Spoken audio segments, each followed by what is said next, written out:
two planes hit two towers, as you well know. And Right. So this happened just before the Twin Tower. Oh, yeah, wow. and so I was in one school. My daughter was over an hour away, and what do I do? What does a mother do? Runs to her Mm. children. But if I do that, what about all the other mums that can't get to the children that were in the school, the students? Welcome to another episode of Rise and Thrive Conversations for Greatness. I'm your host, John Merkus. We bring you the best in personal growth, motivation, and inspiration. Today, I'm thrilled to have a visionary in educational leadership on the podcast. She embodies success through her family-focused, value-driven approach, turning visions into realities and leading with autonomy. Her work not only inspires but also transforms organisations and communities. Join us as we dive into the heart of educational innovation and discover how her principles can propel us towards greatness. Cheryl Lacey, welcome to the show. Thank you very much, John. Great to be here. I'm really excited about today's interview. Thank you. You've been in education and training for years. You're an author, you're a mum, you're the creator of First Principles on Education. There's a lot to unpack here. So I'd love to let our audience know a little bit about yourself. So let's say we were at a cocktail party and we're standing together and we introduce ourselves and I say, oh, Cheryl, what are you up to? Great opening line. I love that one. What are you up to? Look, it's really interesting when we have these conversations, isn't it? And we're first getting to know somebody. And what we often do is we launch straight into the what I do, not the who I am. And essentially, my most important role is that of a parent. And it took me many, many years to become a mum. I've got two wonderful daughters, and that's really the context from which I see myself first and foremost, and then professionally, obviously, as an educator, which I wanted to do since I was 5 years old. So it's, that sort of embodies who I am essentially. What's really interesting about the question you asked me and when that sort of thing does happen in social settings is that we sort of start to move away from the getting to know your stuff a lot better. So I'm pleased you started with it because, it gave me the chance to say what's most important, that's parenting. I'm a parent as well. I've got plenty of listeners that are parents or that have mothers and fathers, so we're all good. You did say from 5 years old. I'm really interested to know what was it that happened at 5 that you thought this is what I want to do, because that's really inspiring when people know from an early age what path they want to walk on. Well, it sort of has two stories. The first story is that 5-year-old, and I've often thought about what it was, and I probably think that it's essentially the first place that I understood that I was very much a learner and a curious being, and just constantly wanting to know more and dig deep. In fact, I had a nickname. One of my cousins used to call me Perry Mason, that famous detective and so forth, because I was always asking questions. So I think it comes from there. However, the absolute final decision was made when I was in 4th grade, and my favourite teacher, Mr. Uren, and he essentially in one lesson highlighted what education was all about and what schools were all about, and that was it. It nailed it for me. I didn't realise, till further down the track, the key messages he'd given. I just knew in my heart of hearts, my gut that day said, you're going to teach, that's it. Oh, wonderful, wonderful. Look, I love what you're saying there too, because teachers can have a profound impact on your life, the way you think, where you end up heading. I know Mr. Mackenzie, my English teacher in high school, really made a deep impact on me and several others. What was it was it Mr. Uren?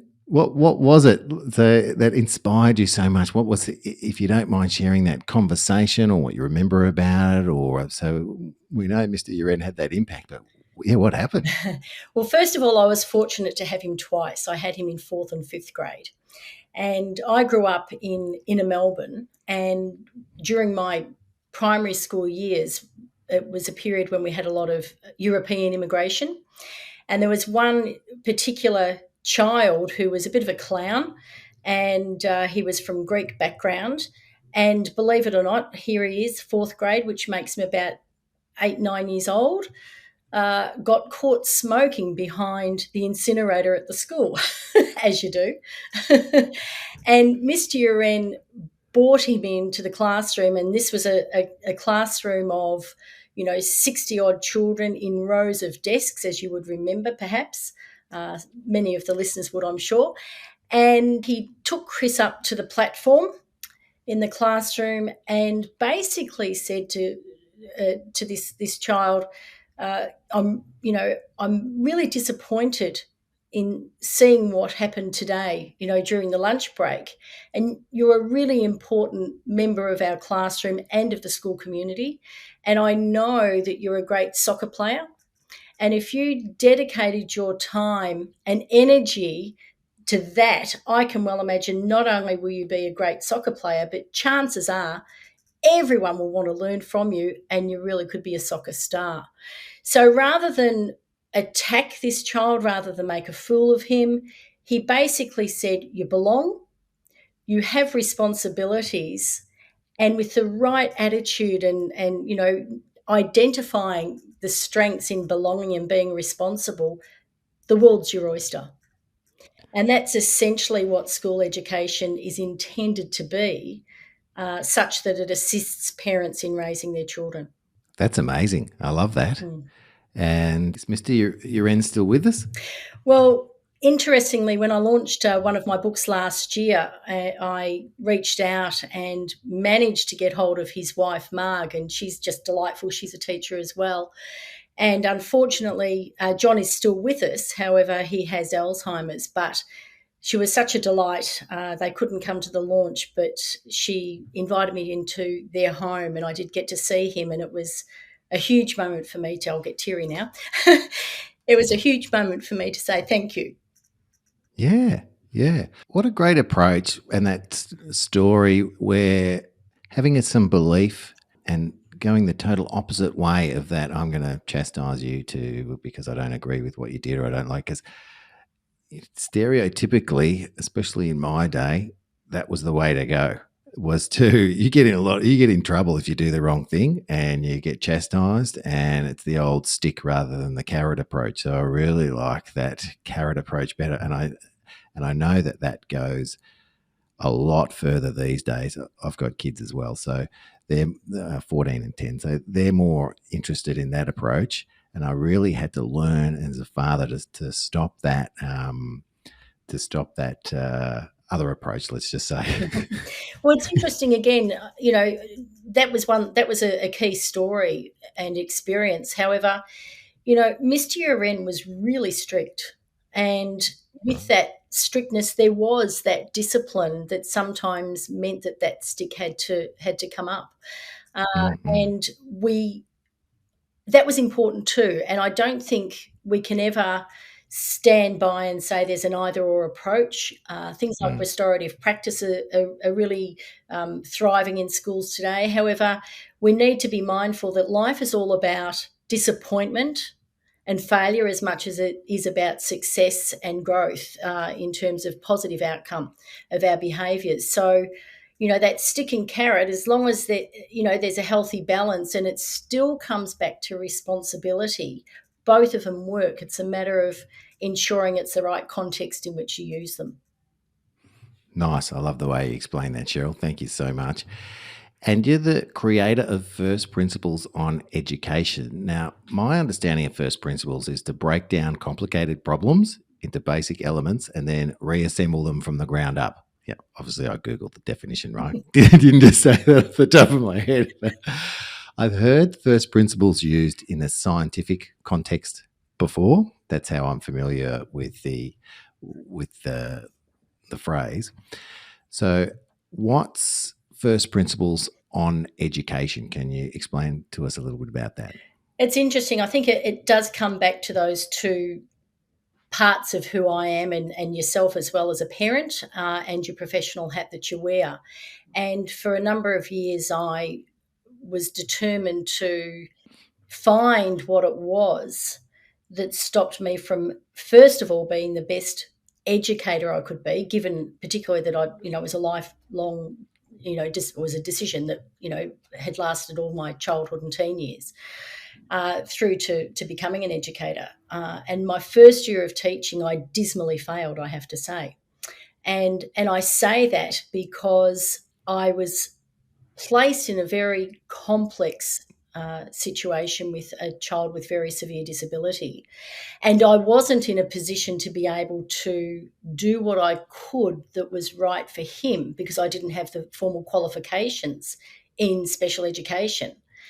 However, having to work with that child, I was also compromising what was required of the other children in the classroom.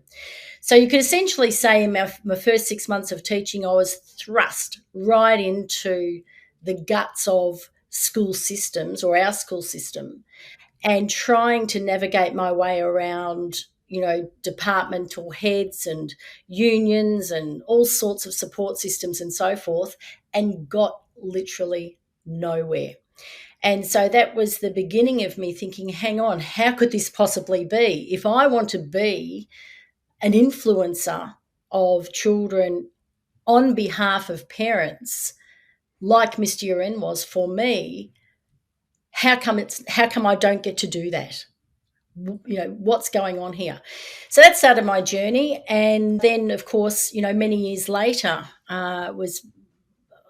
many years later, 15 years later, I became a mum for the first time. I had adopted my first child and we had moved to New York, my dream to live and work in New York. And that very first day of school for her, I'd only had her 18 months, so she was almost 4 when I got her. She goes to New York with her mum and gets put into this school. She knows no one, I know no one, and I hand her over to a complete stranger. And I burst into tears and thought, what on earth am I doing?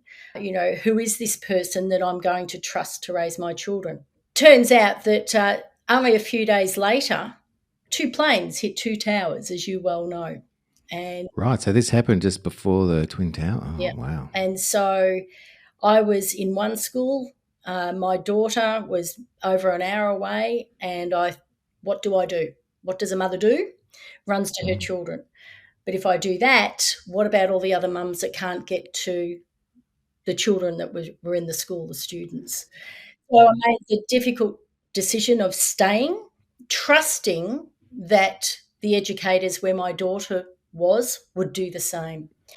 And it took me many years to get over that decision that I made that day. But what it has done is it's given me the commitment to come up with those first principles and make sure that we do have a relationship that's healthy, that benefits everyone. So that's my philosophy. Everyone benefits, as opposed to a lot of the nuances that we've become accustomed to and accepted. So a bit of a long story there, but that's essentially it. So first principles is the underlying beliefs and values that we bring to our decision making so that everyone benefits. Thanks for explaining that. I like that. And wow, because I know that you had a hand in I can't even say it, revolutionizing the entire New York education system's daily process.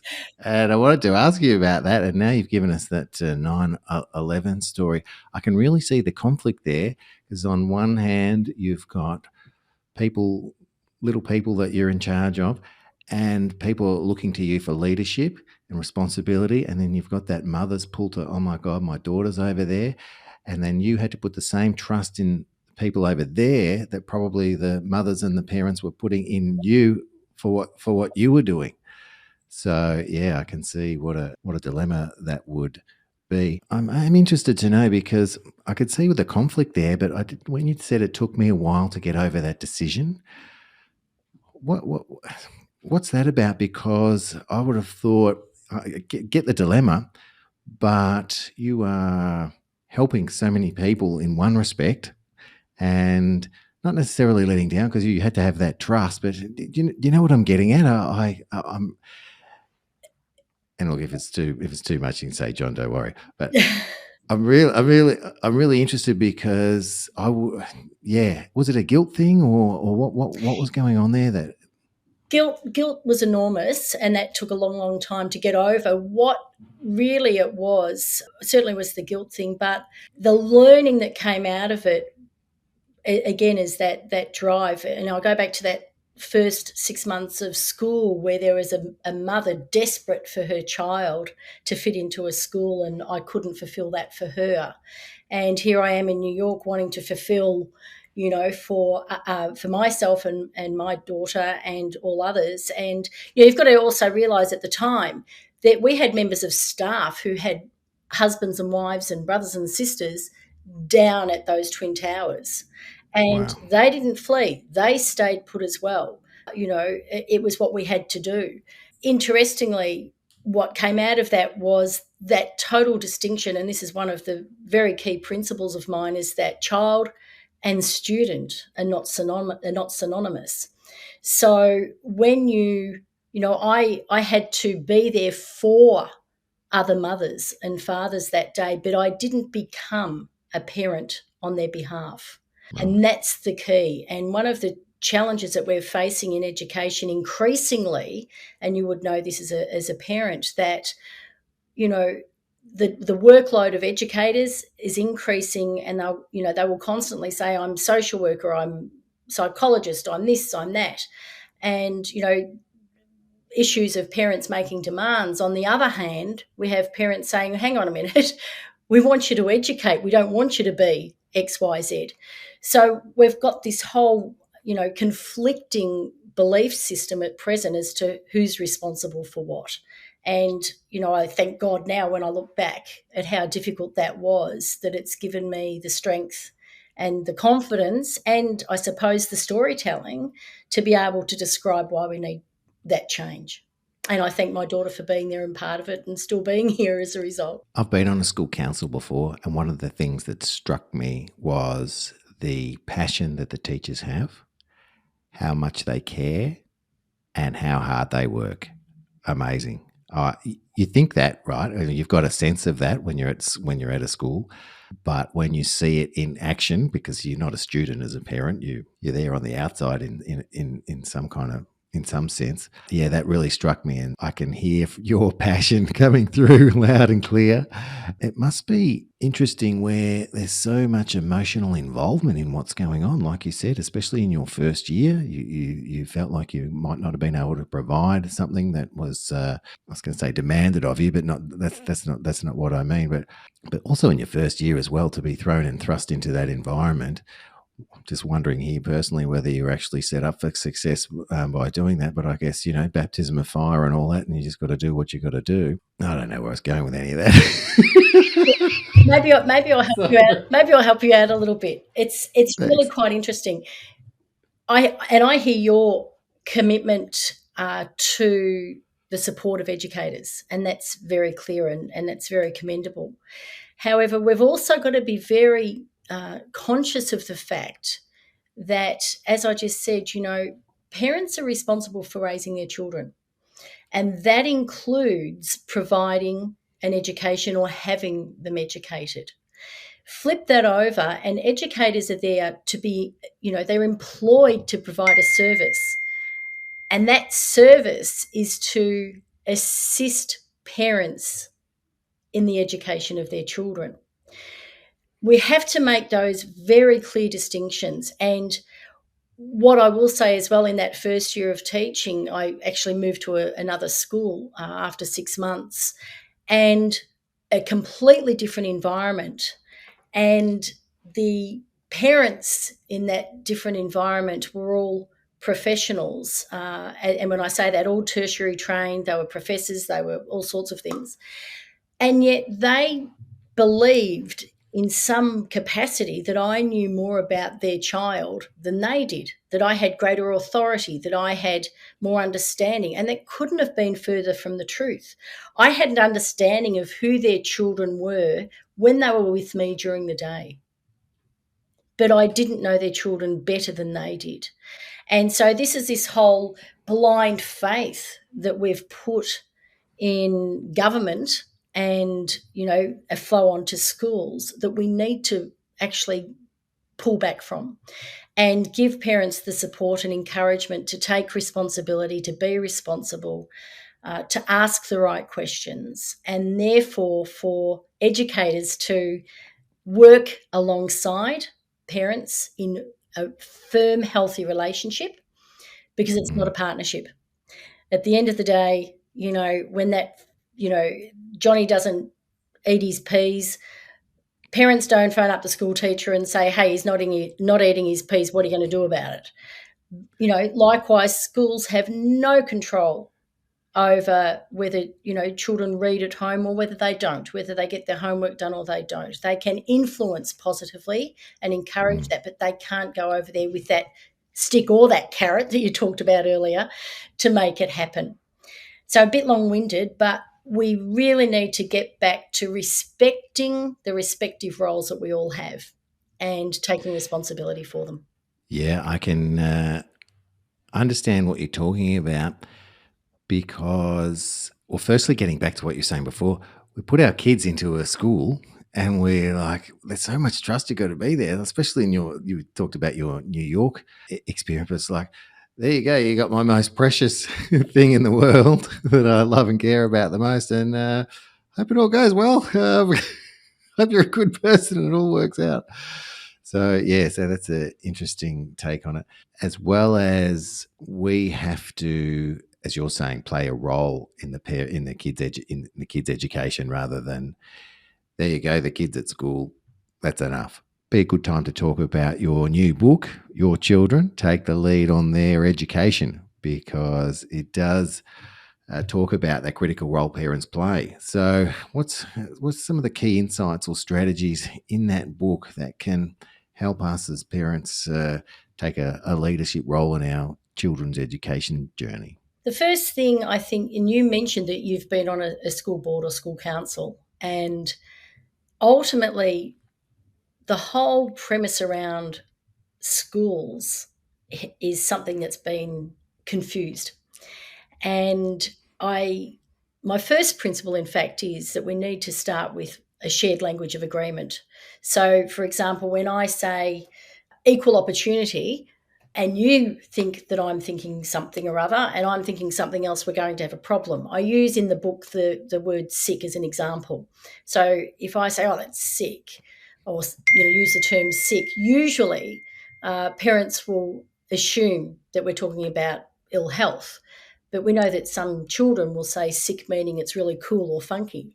And so Yeah. there's nothing wrong with having different definitions. Our English language is full of differences in definition.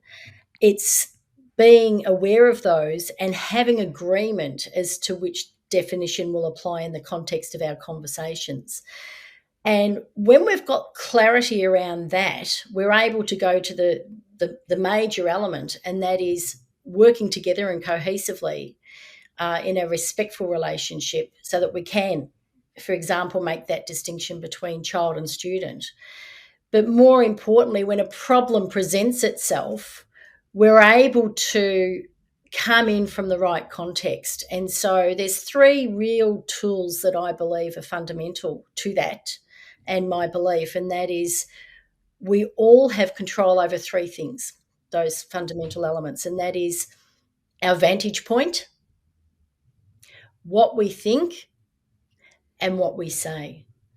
So our vantage point from an educator would be, well, what's in it for me to resolve this problem, and how does it affect me? Likewise, a parent, what's in it for me? Likewise, a principal, likewise, the government at policy level. So unless we start looking at the vantage point of others, we're coming in from a very narrow lens when we actually have an issue. And by widening our scope, what we're thinking about obviously becomes greater. We become better educated around the issue and so forth. And then the key piece is what we say. Being respectful around how we convey our differences, how we work around those differences, but also how important it is to resolve any issues that do come up. And because schools are full of problems, because we are dealing with families. Essentially, a school is a school is a community of families. Parents happen to be employed as teachers. Parents happen to be employed as other things. And so this whole parent-teacher divide is really a bit of a nonsense, because so many dedicated educators are parents as well. So all of these are the things that I've talked about in the book, thought about, and essentially I encourage and invite parents to explore the school that their children are in, and grandparents for that matter, who are often taking on roles to support their children who are working, and therefore the grandchildren, so that there's an understanding of the community that you're in and how that fits within the context of the bigger system and systems of education.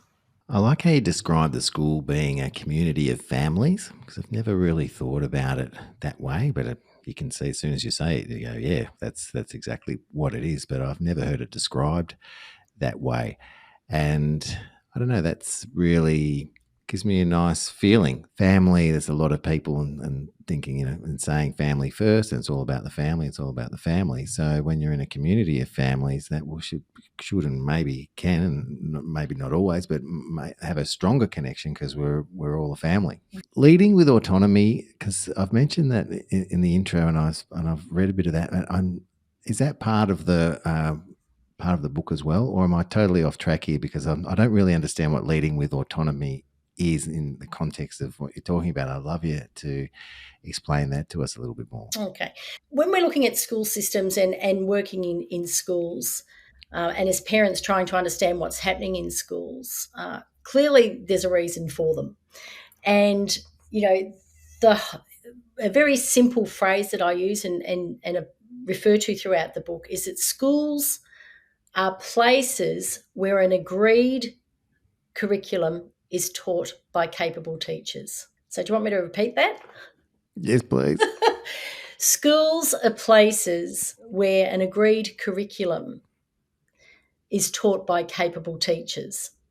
So we've got the place, we've got what happens, the teaching, we have to have agreement on what's being taught, and those who are doing the teaching have to be capable of that.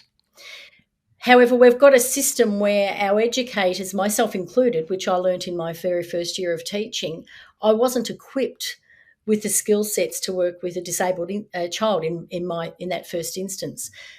The majority of teachers today are teaching out of field, which means they don't have the formal training nor the life experience in a lot of the subject matters that they're teaching in. So that puts a lot of pressure on them, and you can see and identify why you said earlier about workloads and dedication. So many are wanting to do what's best, but not sure how, with the complexity the systems become.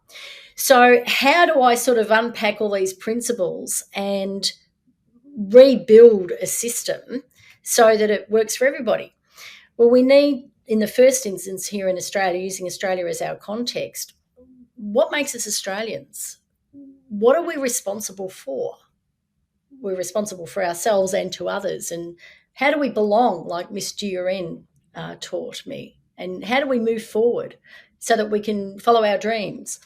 So this whole autonomy component comes into play, whereby, in my view, if we have what I've termed schools of distinction, we have every school in Australia agreeing on a curriculum that matters and is important to everyone who is an Australian citizen or resides in Australia, because that's really enabling us then to work with the fundamental values in which our country is founded. Then the big autonomy part comes into the local innovation. So schools can work with the resources they have at the time and have that vision to build the school system, school setting that they want to strive towards, that really encompasses the community in which they're operating. So we have national consistency, and local innovation enables that real autonomy to happen at that local level without being forgotten at that top national level. Yeah, right. Because one of the things that I noticed being on the school board was the amount of policies that needed to be adhered to, and things just coming down from the top saying you've got to do it this way. So there wasn't that autonomy because it was like you've got to do it this way. And I suppose there's reasons for that.